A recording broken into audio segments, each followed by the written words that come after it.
விஜயகாந்துக்கு 8% ஓட்டு வாங்கும் போது விஜய் 15% வாங்க மாட்டாராங்கிற கேள்வி எல்லாரும் கேட்கிறாங்க சார். இல்ல விஜயகாந்துக்கே அப்படின்னும் போது விஜயகாந்த் வந்து இவரை விட சுப்ரீம் ஸ்டார் இல்ல சார். நான் இருங்க, நீங்க சொன்னோட்டு நான் சொல்றேன். விஜயகாந்துக்கேன்னு சொன்னோட்டு சொல்றேன். ஓகே, அவரு 8% ஓட்டு வாங்கினாரு. ஆமா.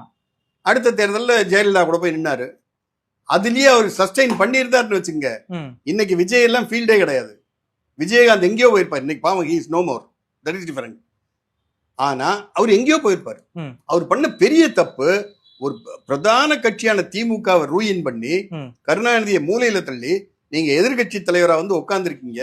நீங்க வந்து உங்களுக்கு செயல் பண்ண தெரியல. உங்க வீட்டுல இருக்கவங்க சொல்லி கொடுத்ததை நம்பி ஏதோ ஒண்ணு செய்யணும்னு நினைச்சு வீணா போயிட்டீங்களே தவிர, நீங்க 2011 வந்தவர் 16 எலெக்ஷன்ல வந்து கூடவே இருந்திருந்தா ஜெயலலிதா டிமைஸ்க்கு அப்புறம் விஜயகாந்தனுடைய கேலிபரே வேற மாதிரி போயிருக்கும். ஓகே, தப்பு பண்ணிட்டாரு. ஆனா நீங்க சொல்ற மாதிரி ஆரம்பத்துல அவருக்கு 8% இருந்து, விஜய்க்கு வந்து பெரிய மாசம் இருக்கு, எல்லாம் இருக்கு, 10% வாங்கலாம், 15% வாங்கலாம், ஒரு சீட் வாங்க முடியுமா? விஜயகாந்தே அவர் ஒருத்தர் தான் ஜெயிச்சாரு. ஒத்துக்கிறேன் சார். விஜயகாந்தே அவர் ஒருத்தர் தான் ஜெயிச்சாரு. நீங்க ஒரு போலிங் பூத்துக்கு 1000 ஓட்டு சார். ஆமா, 1000 ஓட்டுல 500 ஓட்டு வாங்கக்கூடிய கெப்பாசிட்டி விஜய்க்கு இருக்குன்னு சொன்னா நாம பேசுறதுல லாஜிக் இருக்கு. 100 ஓட்டு வாங்க மாட்டார். 100 ஓட்டு வாங்க மாட்டார்.